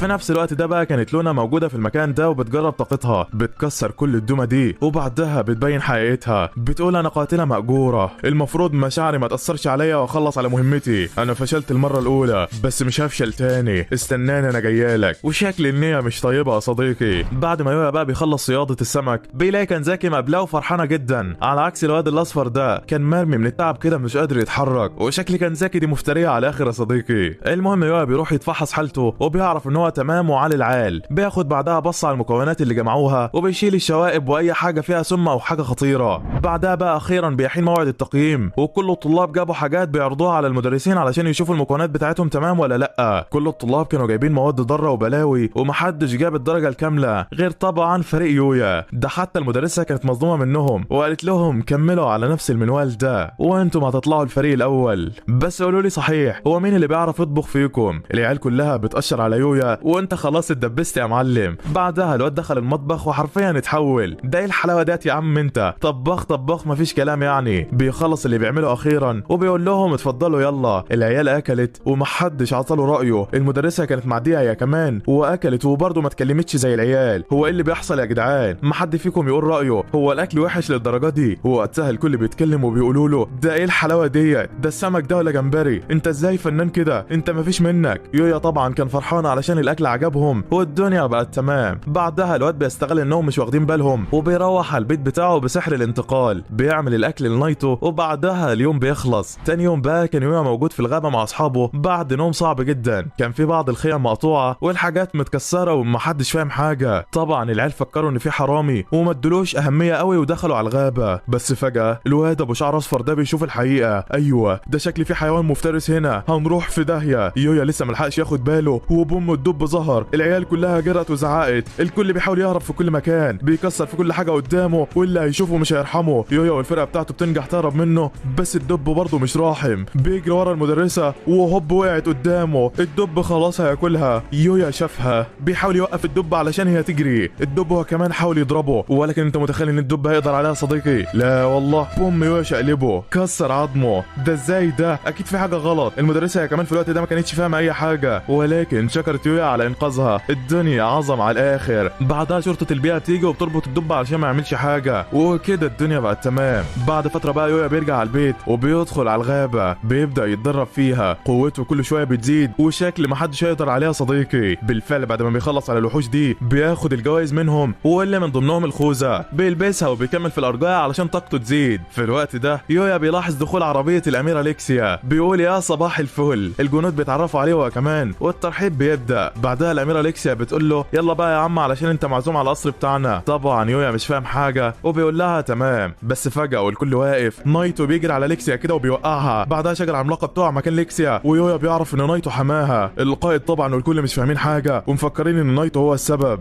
بس في الوقت ده كانت لونا في الغابه متضايقه علشان الخيط بتاعها ما جابش نتيجه، كانت ماشيه ومروحه وهوبا يويا من وراها ضربها، البنت اترمت في الجدار والقناع بتاعها اتشال. يويا اتعرف عليها، استغرب من اللي عملته، ما كانش عارف هيتصرف ازاي معاها. ليكسيا كمان جرت عليه وشافته عندها، عرفت من ملامحه انه عارف البنت ديت، سالته عليها. يويا قال لها دي واحده صاحبتي، انا متاكد ان في حاجه غلط معاها، سيبيني بس اخدها على البيت واعالجها وافهم منها الحوار كله. ليكسيا بتقول له تمام يا عم، بس بشرط واحد، انا كمان جايه معاكم ومش هسيبكم لوحدكم. ده ايه الحلاوه ديت يا ست البنات؟ يويا بعدها بيستغرب جدا من طلبها ولكن بينفذه، اخدها على البيت. لونا بقى كانت نايمه تعبانه من الضربه وليكسيا كانت واقفه قدامها، بتقول ليويا بعدها انت ازاي جبتنا هنا بالسرعه دي؟ البوابه اللي انت فتحتها ديت اسطوريه وتشبه النقل الاني. يويا قال لها ده حاجه كده عاديه اتعلمتها على الماشي. ليكسيا اتصدمت، قالت له على الماشي ايه يا ابني؟ البوابه ديت اسطوريه ومحدش في العالم بيعرف يستخدمها غيرك، اوعى تعرف حد بيها. الواد طبعا ما بيفهمش حاجه ولكن بيقول لها تحت امرك. بعد شويه بقى لونا بتفوق، كانت عارفه انها بعد محاوله اغتيال الاميره كده كده هتتقتل، مش قادره تتكلم. ليكسيا على عكسها ما كانتش خايفه منها ولا حاجه، قالت لا احكي لي على حكايتك. لونا قالت لها تمام وبدات تحكي فعلا. قالت لهم انا كنت بنت يتيمه الاب والام، عايشه حياه المتشردين في الشوارع، ما كنتش بلاقي اكل او شرب وكنت بضطر اسرق علشان بس اعرف اعيش. ولكن في احدى الايام شافني واحد وانا بسرق وعجبته، اخدني وعلمني القراءه والكتابه، كمان علمني الاغتيال، دخلني على نقابه الظلام وقتلت كل المطلوبين مني لحد لما جت مهمه قتل الاميره ليكسيا. وزي ما انتم عارفين الباقي، فشلت دلوقتي وهموت كمان شويه، بس عادي عادي كده كده ما حدش هيزعل عليا يعني. في الوقت ده يويا بيزعل لها جامد وبيقول لها انا هزعل بالرغم من اننا قضينا مع بعض وقت صغير جدا، بس انا ارتحت معاكي وبقيتي صديقتي، انا مش هفرح ابدا لو حصل لك حاجه. ليكسيا كمان قطعت كلامهم وقالت لهم مين قال لكم انها هتموت اصلا؟ انا الامر والناهي في الموضوع ده، واخترت ان لونا مش هتموت، هتكون الحارسه الشخصيه بتاعتي. حارستي يا ستي؟ ده انا اللي كنت عاوز اقتلك من شويه. ليكسيا قالت لها اللي فات مات، خلاص انت هتبقى النهارده حارستي الشخصيه وهتنضم للقصر الملكي، وما تقلقيش يعني نقابه الظلام مش هتعرف توصل لك وهتكوني دايما في امان. لونا في الوقت ده ما كانتش مصدقه الفرصه اللي جات لها، كانت فرحانه جدا علشان هترجع تعيش حياه طبيعيه زي الناس، بس برضه مش مسامحه نفسها على اللي عملته. وعلشان كده ليكسيا بتمسك ايديها بتقول لها ما تقلقيش، انت من النهارده واحده جديده، الماضي بتاعك انسيه، كل اللي جاي بعد كده هيبقى تمام. في نفس الوقت ده كان الحراس بيدوروا على ليكسيا في كل مكان ومش لاقيينها، شكلهم عرة الصراحه، ما علينا يعني. المهم بعد شويه كلام مع البنتين ويويا بيجوعوا، الواد بيعمل لهم اكل والدنيا تمام. لونا بقى كانت حابه يويا بعد الكلمتين اللي قالهم عليها الصبح وعماله بتمثل بالتعب علشان ياكلها. الواد قلبه طيب طبعا وبياكلها، وليكسيا هي كمان بتتغاظ بتخليها ياكلها بالعافيه برضه، وربنا يرزقنا نص حظ يا صديقي. المهم تاني يوم الحراس بتلاقي ليكسيا، يويا بيفسر لهم كل حاجه، بيتعرفوا على نايتو كمان والدنيا اخر روقان. بس مين البنت ديت يا يويا؟ ما شفناهاش قبل كده معاك. ليكسيا في الوقت ده بتقول لهم هي مين، والحراس بتترعب منها، بيطلعوا الرماح بتاعتهم وبيقولوا لها خلاص انت هتموتي، اي حد بيهجم على الاميره عقابه الموت. ليكسيا بتزعق لهم وبتقول لهم سيبوها، هي خلاص بقت تبعي، انا عينتها الحارسه الشخصيه ليا. حارستي يا ستي، هتلاقيها بتضحك عليكي علشان تقتلك. ليكسيا قالت له تقتل مين يا عم انت، ده احنا كنا نايمين مع بعض امبارح، ولو كانت عاوزه تعمل اي حاجه فكان قدامها بدل الفرصه 100. ونزل سلاحك يلا علشان انا ما بحبش اعيد الكلام. القائد بيسمع كلامها فعلا وبيفكها. بعدها يويا بيعتذر منهم على الازعاج ده وبيقول لهم على مشكله تانية. قال لهم انا للاسف مش فاضي النهارده، مش هعرف اجي معاكم على القصر بسبب ان ورايا بعض الحاجات. القاده وليكسيا اتصدموا منه طبعا، بس قالوا له يا عم مش مشكله، وقت ما تخلص اللي وراك تعالى القصر، احنا مستنيينك هناك. وبعدها سابوه ومشوا. لونا هي كمان كانت ماشيه معاهم ورايحه مع ليكسيا على القصر، بس فجاه البنت بتنزل من على الخيل بتاعها وبتجري على يويا، وهوب احلى مسا عليك يا عم، بتقول له شكرا على كل اللي عملته علشاني، هستناك في القصر. وبعدها بتسيبه وبترجع. الواد طبعا ما فهمش اللي حصل ولكن قال ما علينا. بعدها بقى مشى وراح على الغابه في الوقت ده علشان يستحمى ويغير، وقابل الكائن ده هناك. ايه يا عم اللي دخلك الحمام بتاعي؟ الكائن بيضحك عليه وبيتمسكن كده قدامه. يويا بيقول بقى ما بدهاش وبيروضه، بيسميه اكاتسوكي، الدنيا اخر حلاوه. بعدها الواد بيرجع على المدرسه وبيلحقهم في اخر لحظه. المدرسه اللي كانت واقفه عليهم بتشرح لهم اللي المفروض يعملوه، واللي هو حصه التربيه البدنيه. كانت النهارده بقى عباره عن كره قدم، ويويا هو اللي هيقف جون وهيكون الحارس بتاع الفريق ده. كان الكل بقى مفكره عيل ضعيف وهيجيبوا فيه جوان بكل سهوله، بس على مين؟ ده انا يويا المتين بيصد كل الهجمات عليه، وهوب بحدفه منه بيرشقها في الجون الثاني. هو ده بيتحسب ولا ايه؟ طبعا الكل بيتصدم من قوته، ولكن لسه اللي جاي احلى، فاستنى بقى الجزء الجديد يا صديقي. ويلا يا عم احلى سلام. وبعد كام يوم يويا كان رايح على المدرسه بتاعته مع اصحابه عادي، ولكن فجاه نزل من العربيه راجل ضخم كده ومعاه المديره بتاعته. قال لي يويا احنا شركه كبيره جدا وعرفنا بموهبتك، جايين نشغلك معانا. يويا بيتصدم من العرض كده وما بيكونش عارف هيتصرف ازاي. واللي بقى كان جايب العرض ده هو نفس الشخص اللي صوره في المول قبل كده، وكانت طبعا قالت للمدراء عليه وعجبهم جدا. بيكون بقى مفكر ان العرض ده ما اترفضش والواد خلاص في جيبه، ولكن على مين؟ ده يويا ابن الجامدين. يويا بيظلمه كده وبيرفض العرض بتاعه، بيقول له انا اسف، انا راجل بحب دراستي ومش عاوز اشتغل جنبها، حياه الطلاب اللي انا عايشها دي عجباني ومش عاوز اغيرها دلوقتي، ولو العرض بتاعك حلو ومحدش يرفضه فارجوك شوف واحد غيري. الست طبعا بتتصدم لما بتعرف ان يويا رفض العرض بتاعها، وبعدها بتمشي زعلانه شد الحارس بتاعها وراها. المهم ما علينا يعني. في نفس اليوم بقى بالليل يويا بيجهز معداته وبيدخل جوه الغابه علشان يصطاد وحوش ويخلص على كل اللي فيها. القتال بتاعه كان تمام ورجله شدته ودخلته على المنطقه الخطيره. لسه الواد بيبص قدامه بيتصدم، ايوه خنزير المستنقع الوحشي قدامه، محدش هيقدر عليه. على طول بيدي ليويا واحده تطيره وبترميه في الشجره دي. الواد خلاص شكله هيودع، بيحاول يلحق نفسه وياخد العلاج بسرعه، ولكن بوم الخنزير طيرها. الواد بيحاول يهرب ويجري في كل مكان ولكن مش قادر عليه. بيحس بقى في الوقت ده انها ديت خلاص نهايته، بيقف مستسلم للموت. ولكن هوب فجاه الخنزير بينضرب، وبعدها بيظهر اللي ضربه. ايوه ارنب صغير واقف قدام يويا بيكلمه بلغه البشر، بيقول لهم ما تقلقوش انا هحميكم دلوقتي. الخنزير بقى من وراه بيفوق من الهجوم ولسه هيضربه تاني. تخيل بقى انه يعرف يعمل معاه حاجه يا صديقي؟ لا والله هي ضربه واحده بتمحيه من المكان. بعدها الارنب بيقف حاطط رجل على رجل قدامهم، بيقول ليويا بعدها انت دلوقتي مستغرب انا لحقتك ليه صح؟ قبل ما اجاوبك او اقول لك على اي حاجه كل واحد فيكم يوريني كده قوه ركلته. الكل بيسمع الكلام من غير ما ينطق بحرف فعلا، واكاتسوكو بيبدا بيخش بقلب جامد وهوب ايه القرف ده؟ اللي بعده نايتو بيوري له ركلته هو كمان وبرده ما عجبتوش. اللي بعده يويا بقى بيوري له الضربه بتاعته، ايوه هي دي اللي انا عاوزها، انا خلاص اخترتك علشان تكون تلميذي وهعلمك لحد لما تبقى قادر توصل للقوه دي. يويا مش مصدق الموقف اللي هو فيه ولكن بيسمع الكلام وبيتدرب زي ما الارنب عاوز. بعد التدريب بقى لمده 5 ساعات الارنب بيقول له يويا حلو كده كفايه، اجهز بقى للقتال ما بيننا. يويا لسه ملحقش يرد وبوم الارنب بدا. القتال شغال ما بينهم بكل شراسه، يويا بيحاول يفادي ضرباته بالعافيه، نايتو واكاتسوكو بيتفرجوا ومش فاهمين اي حاجه. وبعدها الصبح بيطلع يويا بعد ما خلاص جاب اخره استسلم واخد الارنب على بيته. قال له انت بتعلمني ليه؟ انا حاسس انك بتعذبني مش بتعلمني. هو في ايه يا عم بالظبط؟ الارنب بيقول له علشان انا اخترتك كواريثي، وقتي في الدنيا خلاص قرب يخلص، وكنت ماشي في الغابه بدور على اي حد اديله اسلوبي في القتال وشفتك بالصدفه يا عم، وبعدها حصل كل اللي انت عارفه. يويا بيقول له وريث ايه يا عم وقوه ايه؟ انت ازاي اصلا ارنب وعندك كل القوه دي؟ الارنب بيقول له انا مش مجرد وحش عادي، انا وحش مقدس عندي تقنيه الركله الجباره اللي انا حاليا بعلمها لك. يعني مهمتي هي حراسه الارض من الطاقه الحقيره. موجود زي اكتر من 10 وحوش، كل واحد فيهم عنده اسلوب وطاقه برضه وحاجات اسطوريه كده، وكلهم عندهم تلاميذ، والوظيفه الوحيده اللي بيمتلك القوه ديت هي حمايه العالم من الانهيار. احنا حاليا عايشين في هدوء وكله تمام، بس لو في يوم حصل والتوازن بتاع العالم اختل انت لازم تدافع عنه. قوم يلا يا عم علشان لازم تاخد حقك من الخنزير اللي ضربك. يويا بيروح الغابة فعلا وبيحاول يضربه ولكن مش قادر عليه، بيجري قدامه يصوت وخلاص ياكله هيموت. نايتو واكاتسوكو بيتفرجوا عليه وعاوزين يساعدوه ولكن الارنب بيمنعهم، بيقول لهم محدش يتحرك، هو لوحده كفايه عليه. وفعلا يويا بيجمع كل قوته وبيخلص على الوحش وبيزعق باعلى صوته فرحان بالانتصار اللي عمله. الارنب هو كمان بيفرح من اللي الواد عمله، والجوائز مع يويا بقت بالهبل. اخيرا بقى بعد انتهاء كل ده جسم يويا بيتطور كمان مره بعد اكتساب المهاره الجباره وقوته كمان بتزيد اضعاف. الارنب بيقول له بقى بعد ما بيخلص انا كده مهمتي خلاص انتهت، هسيبكم دلوقتي واجيلكم في وقت تاني، سلام. وبعدها بيخلص اليوم. تاني يوم بقى في المدرسه كان معاد اختبارات الرياضه، وعلشان الكل كان عارف ان يويا جامد بيقدموا له في كل حاجه، التنس ماشي، البينج بونج ماشي، كره الطايره ماشي، مفيش حاجه ما قدملوش فيها. يويا طبعا بيصدمهم كلهم بمهاراته والدنيا اخر حلاوه. اخيرا بقى الواد في اخر اليوم بيخرج مع حبيبه القلب تاني والوضع اخر حلاوه. تخيل بقى ان الحلاوه تستمر كده على طول يا صديقي. لا والله. بالليل بقى في الغابه بنت بتشوف الارنب اللي علم يويا، بتقول له عامل ايه يا عم، سمعت انك اخترت الوريث بتاعك، كنت جاي اقتلك دلوقتي بس هو نجدك مني، انا بعد ما اقتله واحرق قلبك عليه هجيلك واقتلك فاستناني. وبعدها بتسيب الارنب وبتمشي. الارنب بقى وكمان كان قلق خالص من اللي هيحصل ليويا وقرر يروح ليه علشان يحذره، وشكلها ما تبشرش بالخير يا صديقي. بس بقى تاني يوم كان المعلم بتاعنا قاعد هو وكاوري في اوضته علشان يذاكروا حجه علشان يقعدوا مع بعض يا صديقي. المهم وهم بيذاكروا كاوري بتقول له انا عاوز اروح الحمام، بتروح فعلا ويويا كان قاعد في حاله، بس فجاه الواد بيسمع صوت خبط جوه بيجري على هناك. ايوه كاوري شافت الباب الغريب اللي بينقل لعالم تاني، مش فاهمه ايه ده. يويا لما بيشوفها قدامه بيعرف ان السر بتاعه خلاص هينكشف، مش هيقدر يخبيه اكتر من كده، فعلشان كده بيعرفها كل حاجه. كاوري كانت واقفه مصدومه وهي بتسمع الكلام وما بتنطقش بحرف واحد. الواد بعدها بيكمل كلامه وبيقول لها المكان ده ليه حاجز ومحدش يعرف يدخله غير بعد ما اديله الاذن، وانا في العالم ده اتعلمت حاجات كتيره زي السحر وحاجات تانية اكتر، وهي اللي ادتني القوه وخلتني اعرف الحقك لما كنت متحاصره في البرج، وبرضه لما عرفت اضرب البلطجيه اللي كانوا في المدرسه. انا عارف انك عندك اسئله كتيره وعلشان كده عاوزك تدخلي معايا جوه اشرحها لك. البنت بتديله ايديها فعلا وبتدخل جوه على البيت، بتتصدم من المشهد ده والمناظر اللي قدامها، ما بتكونش مصدقه عينيها. يويا هو كمان بيخليها تفتح الحاله بتاعتها علشان تشوف احصائياتها وتتاكد من كلامه. بعدها بيقول لها انا اول ما جيت العالم هنا كانت احصائياتي زيك، ولكن بعدها فضلت اتطور وازود في الاحصائيات بتاعتي وجسمي التخين رفع وبقيت بالشكل ده. انا عارف انك دلوقتي شايفاني غشاش واخدت كل حاجه على الساهل وما تعبتش فيها، وطبعا ده حقك، بس انا حبيت اقولك الكلام ده علشان انا من جوايا ارتاح، ولو حبيتي تبعدي عني فبرضه ليك الحريه. كاوري في الوقت ده بتهديه وبتقول له انا طول عمري شايفاك بنفس الطريقه، نظرتك البريئه طول عمرها واحده ومستحيل تتغير بالنسبه لي. الواد لما بيسمع الكلام ده بيتصدم جدا وبيفرح وما بيكونش عارف هيقول لها ايه. البنت هي كمان بتخليه يوعدها وعد انه هياخدها لفه في المكان هنا والدنيا اخر حلاوه، وعقبال ما في حد يوعدك انت كمان يا صديقي. المهم بقى في نفس الاثناء ديت كانت ليكسيا وصلت على القصر وعرفت ابوها بكل اللي حصل، بتعرفه كمان ان لونا حاولت تقتلها ولسه ما كملتش الكلام. الملك بيتعصب وبينقض على البنت علشان يقتلها، البنت بتثبت حركته وليكسيا بتروح عليه وبتزعق له، بتقول انا لسه ما كملتش كلامي وانت قاطعتني. يا بابا انت لو فضلت بالاسلوب ده انا هكرهك، ما عدتش تهجم على لونا صديقتي تاني، ويلا يا بنتي علشان نمشي من هنا. الاب بعد ما سمع بنته بتقول هكرهك اتصدم وساب لونا تمشي، قعد بعدها على القرش حزين وخلى قائد الحراس يحكي له كل حاجه. كان زعلان جدا ومكتئب لحد لما بيعرف ان ليكسيا قعدت في بيت يويا لمده يوم، بيتعصب اكتر على الاخر وبيزعق وما بيشوفش قدامه، بيقول انا بنتي قعدت في بيت راجل غريب واغواها، انا لازم اقتل الكلب ده، انا مش هرحمه. وشكل الملك ده دماغه مترقه يا صديقي، ما علينا يعني. المهم بقى في نفس الاثناء دي كان في واحد مقنع موجود في المكان هنا بيخطط ازاي يقتل الاميره وابوها، وعمل خطه وخلاص هينفذها، بيدي للتابع بتاعه الحجر اللي هيوقف سحرهم وبيقول له بعدها اجهز احنا لازم نخلص عليهم بكره بالكتير. غلبان ما يعرفش ان الوحش يويا رايح لهم هو كمان بكره. وفعلا بعد ما يويا بيخلص على شويه وحوش وياخد معداتهم بيلبس الطقم المعتاد بتاعه وبيروح على العاصمه الملكيه. بيتصدم لما بيشوف الناس هناك لانه اول مره يشوف اشباه البشر. بيدخل بعدها بقى على شخص يديله رخصه وده علشان يعرف يروح اي مكان في البلد عادي. بيعرض بقى على الراجل شويه كمون كده من معاه، والتاجر لما بيشوفه بيتصدم لان المكونات والحاجات ديت مش موجوده في العالم هنا لسه، وبياخدها منه بسعر عالي جدا. يويا طبعا بيتصدم من الراجل وبياخد منه الفلوس وبعدها بيمشي. بيوصل اخيرا على القصر وقائد الحراس بيقابله، بيقول له تعالى علشان الملك مستنيك. يويا لما بيسمعه بيتصدم وبيقول له على طول كده انا مش مجهز حاجه ومش عارف هتصرف ازاي، انا مش عاوز اروح دلوقتي. القائد بيقول له يا عم ما تقلقش، دي زياره بس بسيطه مش رسميه، تعالى الملك مستنيك. بيروح معاه فعلا والاتنين بيحيوا الملك. يويا طبعا ما كانش فاهم حاجه وحاسس ان الملك متعصب منه على الاخر. الملك بقى بيقول له انت بقى الشاب الشهم اللي انقذ بنتي صح؟ يويا بيقول له ايوه. انت بقى الشاب اللي خلص على الوحوش اللي في الغابه صح؟ يويا بيقول له ايوه. انت بقى الكلب اللي اخذ بنتي على بيته؟ يويا بيقول له ايوه. الكل بعدها بيهدي الملك بقى لما بيسمعوه، وليكسيا بتزعق له تاني ولكن الملك ما بيعبرهاش، تحسه عيل صغير كده يا صديقي. المهم بعدها بقى يويا بيطلع الهديه اللي جابها ليكسيا، والملك لما بيشوفها بيتصدم. انت جايب لها مرتبه وسرير، انت عارف ده معناه ايه؟ انا لازم اقتلك. يويا مش فاهم حاجه وبيزعق وبيقول له مش عارف يا عم والله. ليكسيا بقى كانت فاهمه كل حاجه واقفه مبسوطه وفي قمه السعاده. الملك هو كمان كان رايح على يويا علشان يضربه، ولكن فجاه جنود بتحوطهم من كل اتجاه، بيستخدموا الكره ديت وبيختموا السحر والكل متحاصر، شكلهم خلاص هيموتوا. تخيل بقى ان حد هيموت ويويا موجوده يا صديقي. لا والله، هوب الواد بيفعل قوته الجسديه وبيطير عليهم يكسرهم. الجنود بتحاول تقف قصاده شمال في يمين، ولكن على مين؟ ده يويا المتين بيخلص عليهم بكل سهوله، وبعدها بياخد البتاعه دي. الملك والكل لما بيشوفوها بيتعرفوا عليها، وبعدها الاجتماع بيخلص، الكل بيمشي من المكان. يويا كان واقف مظلوم ومش عارف هيتصرف ازاي. بيحاول يروح على ليكسيا علشان يطمن عليها، والبنت بتطلع له فعلا بتقول له مالك يا عم وشك قلب كده ليه؟ هم خلاص عرفوا ان اخويا ورا الموضوع ده، وعلشان كده اتصرفوا بالاسلوب ده بسرعه واخفوا الدنيا. ما علينا احنا، تعال ماخدك جوله في المدينه. لونا مش راضيه تخليها تروح وبتقول لها انت مستهدفه، لازم تفضلي في القصر علشان نحميكي، انا اللي اخد يويا في جوله. ليكسيا بتقول لها لا انا، وفي الاخر اصطفوا ان هما الاثنين يخرجوا بيويا. ما علينا، خرجوا فعلا، واثناء الطريق كان قائد الفرسان صعبان عليه نفسه ماشي وراهم. ايه ده؟ عصفوره هناك اهيت، على اساس ان محدش شايفك يعني. المهم بيوصلوا على نقابه المغامرين في السكه، ويويا بيدخل جواها علشان يقدم على طلب، بيكتب كل المعلومات بتاعته، واخيرا بيطلع له باللوره تقيس طاقته. لونا بقى كانت مفكره علشان هو جامد في التدريب الجسدي مستحيل يكون طاقته السحريه عاليه، ولكن على مين؟ ده يويا ابن الجامدين، بيكسر البلوره بكل سهوله من قوته، والكل مصدوم ومحدش قادر يتكلم. ده ايه العظمه ديت يا عم؟ اكيد يعني مش بطل الانمي من فراغ. ما علينا. المهم بعد ما بيخرجوا من المكان بيروحوا علشان يجمعوا شويه اعشاب ويقضوا اول مهمه ليهم، ولكن قائد الفرسان بيكتشف مكان الامير وبيعرف يويا بمكانه. اخدوا فعلا على الحصان وراحوا يقبضوا عليه، ولما فتحوا الباب هوب السكينه ديت جت في واحد منهم. الحراس والكل اتصدموا. الامير هو كمان ثبت واحد بسكينه تانية وقال لهم اللي هيقرب هقتله. تخيل بقى انه يعرف يقتل حد ويويا موجوده صديقي. لا والله، هوب نايتو طيره. يويا من وراه مسك دراعه، الواد بيحاول يفلفص يمين في شمال ولكن خلاص اتقفشت يا باشا. الكل فرحان وقائد الفرسان بيتقدم خلاص هيمسكه، ولكن فجاه البيت كله بيتهز. البنت ديت بتظهر، الامير بيفرح لما بيشوفها وبيقول اخيرا ظهرتي، يلا الحقيني منهم بسرعه. البنت ما بتديش لي كلام اهميه وبتقول له انت فشلت في مهمتك، عارف اللي بيفشل معايا مصيره ايه؟ الموت، وانت خلاص هتموت. الامير بيزعق لها وبيحاول يلحق نفسه باي طريقه، ولكن البنت شالت السكينه وخلاص هتقتله. يويا بعدها بيلحقوا بالعافيه. البنت بتتعصب عليه وبتقول لهم انا قلت محدش يتدخل، بس انتوا اللي جبتوا لنفسكم. بتفعل طاقتها السحريه وسهام بتظهر من كل الجنود والكل بيصدها بالعافيه. البنت عماله تستهزأ بيهم، بتقول لهم انتم كده كده هتموتوا، بس طالما انتم مستعجلين فخدوا دي بقى مني، وبتضرب ضربه بكل قوتها. يويا بيستخدم قوته السحريه وبيقدر يصد الهجمه ديت بالعافيه. الكل بيشكروا على انقاذهم. البنت بتسمع اسمه بتقول له هو انت يويا؟ انت التلميذ بتاع الارنب، انا كنت بدور عليك، ولكن شكل قوتك محتاجه دراسه اكتر علشان اقدر اقتلك. معاك يومين عيش فيهم براحتك واستناني، انا كده كده هقتلك. وبعدها بتسيبهم وبتمشي. الكل طبعا كان مظلوم من البنت وقوتها، ولكن ما عطوش لكلامها اهميه، واخدوا الامير على القصر. كان متكلبش قدام ابوه وعمال يزعق والكل قدامه. بيقول لابوه بصوت عالي مالك كده بتضير وشك بعيد عني؟ هو انت مقروف مني ولا ايه؟ وانت كمان يا ليكسيا مالك شكلي مش عاجبك ولا ايه؟ امال لو ما كانش كل ده بسببك؟ فاكره لما السحر بتاعك خرج عن السيطره ودخل فيا؟ اهو حرق لي كل جسمي وشوهني، خلاني كده. وانت يا ابويا او يا اللي فاكرك ابويا، اول ما عرفت اني ماليش علاج وجسمي هيفضل كده حبستني ونفتني بعيد عن الناس، خليت الكل يفكرني ميت، بس انا هربت منه. عشت اسوأ لحظات حياتي، كل اللي بيشوفني كان بيتنمر عليا. اتعرضت للذل مرات لا تحصى، ولكن كان عندي هدف واحد. هدفي الوحيد ده ما خلانيش اموت، ايوه الانتقام من العيله اللي كسرتني. كنت خلاص هقتلكم، قربت وكنت هوصل لهدفي، ولكن انا مش عارف انت طلعت لي منين. شكلي حظ نحس وهفضل طول عمري نحس، فيلا موتوني وريحوني من اشكالكم. يويا لما بيسمع كلام الامير بيصعب عليه جدا وبيحس بألمه لانه مر بنفس الحاجات ديت قبل كده. الامير هو كمان كان لسه بيعيط من مصيره، والاب وليكسيا كانوا في قمه الحزن عليه. تخيل بقى ان الدنيا هتفضل حزينه كده وانا موجوده يا صديقي. لا والله، فانا بقى اعطيت له علاج وقلت له له عالج الامير وما تسيبوش كده، وهو زي ما انت شايف راح عليه وعالجه والواد بقى زي الفل، ولو مش مصدقني بروح اساله. المهم بعد ما الامير بيتعالج الملك والحراس والكل بيتصدموا، انت ازاي عملتها؟ الامير هو كمان قام وبص على شكله في المرايه وما كانش مصدق اللي حصل. انت ازاي كده يا ابني؟ انا مش مصدق عينيا. يويا بقى بيرد عليه وبيقول له معلش اصل اخويا بيستا وصاني عليك، فانت عارف بقى الباقي. الملك والكل طبعا لما بيعرفوا هو جايبه منين بيتصدموا وبيشكروا يويا علشان لحق الامير. بعدها الامير بقى بيكون فرحان علشان شكله رجع لطبيعته، ولكن زعلان علشان كده هيتعدم. تخيل بقى ان هسيبه يتعدم يا صديقي؟ اكيد لا، يعني ما انا لسه لاحقه. فانا كمان رحت قلت لليكسيا تقول لابوها ان انا مسامحاه. الاب قال لها لا، هو حاول يقتلك ولازم يتعاقب، ازاي يعني هنسيبه من غير عقاب؟ ليكسيا قالت له هو كان عاوز يقتلني انا صح؟ الاب قال لها صح، وانا اللي المفروض اعاقبه صح؟ الاب قال لها صح. قالت له خلاص وانا مسامحاه. الاب بيتصدم والكل بيتصدم ومحدش عارف ان السبب من وراهم يا صديقي. ما علينا. المهم بعدها الملك بيسامح ابنه والكل بيسامح بعضه، وانا وانت بنسامح بعض يا صديقي، والدنيا اخر حلاوه. بعدها الامير بقى بيعيط طبعا من الفرحه واليوم الحلو ده، بيشكر يويا على كل اللي عمله والدنيا اخر حلاوه. بعدها يويا بقى بياخد جوائز اليوم علشان انقذ الامير وكل اللي عمله، وكانت الجوائز عباره عن شويه قصور واراضي و3 4 مليون دولار. تصدق ملك نتن يا صديقي؟ سيبك منه. المهم بقى بعد ما اليوم بيخلص يويا بيدخل على اوضته وبينام، وكاتسوكو ونايتو كانوا بيتفرجوا عليه. بعد ما الواد بينام بقى بيحلم بكلام البنت ليه، بيشوفها بتهاجمه وبتقتله، والواد بيصحى من الحلم مفزوع قلقان مش عارف يتحرك وحاسس ان في حاجه مش كويسه هتحصل. بيرجع بعدها على المدرسه تاني يوم، ولما بيخلص بيطلع من الفصل بسرعه من غير ما يكلم حد او اي حاجه. الكل طبعا بيلاحظ قلقه ولكن مش عارفين هو بيعمل كده ليه. كاوري هي كمان بتلمحه وبتعرف ان في حاجه غريبه. وفعلا يا صديقي يويا امبارح كان سال الامير على البنت اللي هددته، والامير قال له عليها، قال له دي كيان غامض جدا، قويه بدرجه كبيره، لو قالت على حاجه هتنفذها، يعني هتنفذها، فانت لازم تستخبى اليومين دول والا هتقتلك. يويا بقى في الوقت ده كان راح على الغابه وبدا يتدرب باقصى قوته علشان يستعد لما البنت تهجم عليه. غلبان ما يعرفش انها خلاص في المكان. يويا على طول بيغطي اكاتسوكو وبيقول لها شكلك جايه لموتك. البنت بعدها بتهجم عليه والواد بيطير فوق وهوب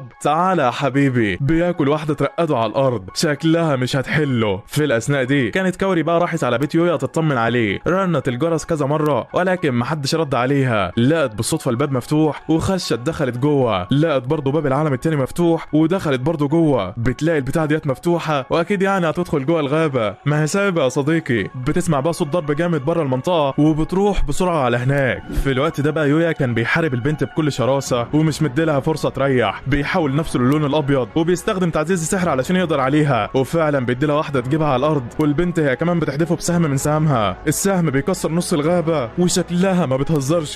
في الوقت ده بقى كاوري كانت قربت وشافت يويا وعرفت ان هو اللي بيقاتل هناك. يويا هو كمان شاف كاوري واستغرب هي ليه هنا وبتعمل ايه، والبنت هي كمان شافتها وبتضرب عليها. يويا بيروح بسرعه ياخد الضربه علشان يحميها والبدله بتاعته بتروح، خلاص طاقته قلت. البنت بقى هي كمان كانت واقفه وراه وبتقول له دي النهايه، بتضرب بالسهم بتاعها وهوبا الاسطوره وصل على المكان. ايوه المعلم الارنب موجود، بيعتذر من يويا علشان اتاخر عليه وبيقول له تعالى في ظهري يا بطل. البنت بقى في الوقت ده بتقول له جيت ووفرت عليا عناء ان ادور عليك، هقتلكم انتم الاثنين دلوقتي. يويا طبعا ما كانش فاهم هي ليه عدائيه كده ومين البنت ديت اصلا وليه بتهاجمهم. الارنب بيقول له دي تلميذه الرام المقدس، ولكن بسبب انه تخام البشر واتقتل هي استخدمت قوه الحقاره وزودت طاقتها علشان تنتقم منهم، وطبعا لازم تخلص على كل المخلوقات الاسطوريه علشان تقدر تنفذ انتقامها. يويا بيفهم الموضوع وبيجهز بدلته تاني وبيقول له تمام. بيبدا بعدها قتال من نار ما بين الاثنين، والبنت ما كانتش رحمه، سد قصادهم برضه، بتحدف يويا بسهم علشان تقتله تاني، ولكن الواد بيضرب بالركله الاسطوريه بتاعته وبوم بيشقه. نايتو كمان بيعض البنت من رجليها والمعلم بيديلها واحده تكسر دماغها. البنت اترمت في الجدار خسرانه، اتعصبت من نفسها، قالت لهم طالما هي كده يبقى لازم تموتوا بقى. بتفعل طاقه الحقاره اللي جواها لاقصى حاجه، وجسمها وكل حاجه حواليها بقت شيء مش طبيعي، بتهجم عليهم بكل شراسه، والارنب ما عادش قادر يسد قصادها وشويه كمان هيموت. يويا بقى كان بيتفرج وشاف المشهد ده ومش قادر يتحرك، شكل خلاص الارنب في خبر كان. ولكن في الوقت ده اكاتسوكا اخيرا بيظهر، بيفعل قوته لاول مره. القوه بتاعته بتقيد نار زرقاء كده في كل مكان. اول ما النار ديت بتوصل لمكان البنت بتلغي وضعيه التحول بتاعها، بتمسح طاقه الحقاره، والارنب كده خلاص اتلحق. يويا بقى هو كمان بيروح على البنت قبل ما تفوق وبيدي لها واحده تخليها يغمى عليها. بعد ما الارنب بيعرف بقى بقدره اكاتسوكي بيطمن انها مش هتعرف تاذيهم تاني، بيسلم على يويا، بيسيبه بقى وبيمشي. والواد هو كمان شال البنت ولحقها، قال لها خلاص ما تقلقيش، انا عارف انك عاوزه تنتقم الاستاذ ساذج، بس انا خلاص اخد بالي منك، مش هسيب حد يزعلك تاني. مش عارف هو الواد ده ماله يا صديقي، بس شكله غلبان مع البنات يعني. ما علينا. المهم كوري بقى هي كمان بتوصل على المكان، وكان وراها وحشه يقتلها، ولكن يو على طول بيحدفه بالسيف بتاعه يقتله، وبينزل البنت اللي معاها على الارض كده وبيروح لها. بيبص الكوري كده وبيقول لها دي بقى هي حياتي، فيها كل يوم قتل وحروب ومغامره وحاجه كده صعبه. انا عارف انك اكيد بقيتي خايفه مني، بس انا مفيش حاجه في ايدي اعملها. انا اسف يا كوري. في الوقت ده بقى البنت بتقول له ما تتاسفش يا باشا، انت اول واحد انقذني ولحقني من وسط كل الناس. بالرغم من كل حاجه انا عارفاها عنك، انا مصدقه انك طيب، ولو كل الناس حتى شافتك غشيت او شرير فانا على طول هكون في ظهرك. انا اصلا بحبك. الواد وقتها بيفرح من الكلام على الاخر، وبيعترف لها هو كمان بحبه. الدنيا اخر روقان. اخيرا بقى لحد هنا بيخلص الانمي بتاعنا، بعد ما البنت بتفوق وبتتصالح وبيدخلها على المدرسه وبيعمل لها بيت وكل الحاجات دي. الدنيا طبعا تمام وجميله، والانمي طبعا زي ما انت شايف كده. هستناك بقى تقولي رايك عنه في التعليقات، وما تنساش اللايك والاشتراك في القناه يا عم. ويلا يا عم، سلام سلام سلام.